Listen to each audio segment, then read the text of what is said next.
Hello everyone, my name is Andrew Mars, and today I will be discussing ethics in instructional design from a biblical worldview. Most organizations have a code of ethics that govern ethical behavior. These codes are usually in line with biblical principles. However, there are times when they are not. As our society shifts further away from the "In God We Trust" motto our country was founded on, it is important to understand what the Bible demands of Christians in terms of ethical behavior for instructional design. Here's our agenda for today. We're going to talk about ethics, then we're going to look at it from a biblical worldview, getting into scripture, take that scripture and make some applications, summarize, and then I'll give you guys my references at the end. Ethics is a system of moral principles or rules of conduct recognized in respect to a class of human actions, a particular group or culture. This definition comes from the Department of Army 2020, page 2, and the reason I chose to use the Army's definition is because I am currently a Department of Army civilian, so I wanted to look at ethics from a biblical worldview as it relates to the Army when conducting instructional design. Now, we talked about a code of ethics earlier in the introduction. Now, a code of ethics provides direction for daily practices and a basis for understanding and interpreting the ethical implications of a variety of issues which may confront today's practitioner. That definition comes from Reiser and Dempsey, 2018, page 303. There are lots of verses in the Bible that could be used to discuss the topic of ethics and instructional design. And here are the ones that I'm choosing to focus on. So Acts 24:16, here Paul is talking and he says, "So I always take pains to have a clear conscience towards both God and man." This should be our attitude as Christian educational professionals. We should strive to live above reproach. Everyone who looks at our behavior should see something different about us, and there should never be a question of our integrity. Hebrews 12:1 says, "Therefore, since we are surrounded by so great a cloud of witnesses, let us also lay aside every weight and sin which clings so closely, and let us run with endurance the race that is set before us." The beautiful thing about this verse is sometimes we're tempted and we ask the wrong question. So we go, is the decision I'm about to make sin? But that should not be the question. And this kind of echoes off the Acts 24:16 concept, because Hebrews 12:1 is saying, put away every sin, but also put away every burden. And so we look at this from the perspective of, it doesn't matter whether it's a sin or not. Does it affect my witness? Does it help me run the race that God has called me to run? Romans 12:2 says, "Do not be conformed to this world, but be transformed by the renewal of your mind, that by testing you may discern what is the will of God, what is good and acceptable and perfect." As we look at Romans 12:2, we should be thinking, we don't need to conform to what the world says is okay. We have to live by God's standard for us. So if the world says something is ethically acceptable, but God says it's not, then we must take God's stance on the issue.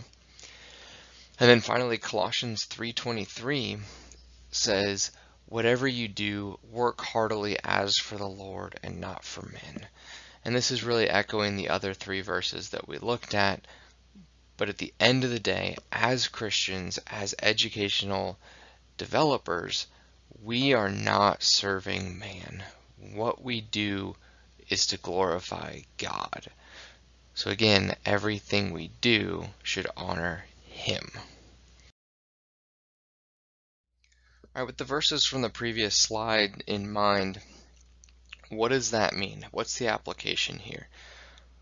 So us as Christians, we need to be giving 110%. We need to be going above and beyond always. There might be the standard for the institution we work for, but we don't get to do the bare minimum standard because we're not working for men, we're working for God. Therefore, we need to never leave anything in question and always go above and beyond as we shine a light into the world, emulating Christ. Next, God shows no partiality. So we need to be impartial and fair in all of our actions. If we're designing content, it should not favor one audience or the other, and we need to create our content to have everyone in mind. And then finally, choosing the hard right over the easy wrong. I cannot stress this enough. We will often be tempted, like we talked about with Hebrews 12:2, with something of, is this a sin? Is it not a sin? Is this ethical? Is it unethical? What if the world says, oh, this actually doesn't technically violate copyright law. Go ahead and use that material. Well, God has a different standard for us. So we need to take the approach where we live above reproach. Alright guys, so with this biblical worldview in mind, let's kind of look at how it would relate to the ADDIE process. This picture is taken from TRADOC 2021. So as we go into the analysis phase, we're going to be identifying the need for training. And from a non-biblical worldview and instructional design, it'd be easy to kind of maybe shortcut the analysis process. But we know that if we put the good effort in the beginning, then we're going to get better results. And it's going to create a better product for our students. And therefore, as Christians, we need to do the full analysis process. As we get into the design phase, we're going to be looking at standards and performance measures. Now, the other part of this is resource requirements. This is an area that I've seen in the Army. People blur the lines and maybe tweak numbers to try to earn more resources than they're actually entitled to. But from a biblical worldview, I have to make sure that I am an honest broker of the resources. As we go into the development phase with validation, we often see people actually fake validation data to show that the course has been validated when really it hasn't, which from a biblical worldview is obviously something that would be completely unacceptable. When it comes to implementation, we're looking at scheduling training and making sure that everyone's prepared. And I think with this one, it's just a good opportunity to excel and show that we're working for God and not for man.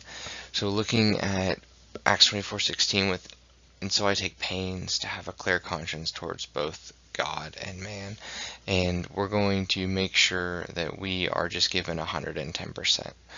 And then when it comes to evaluation through all phases of the ADDIE process, as Christians, we need to keep in mind that we want to keep things fair for everyone, not just meet the goal of whatever the commander wants. So we need to be honest in our assessments and honest in the decisions we make, and make sure that we tell the commander what the cost is of the decision that they're going to make so that they can make a good decision.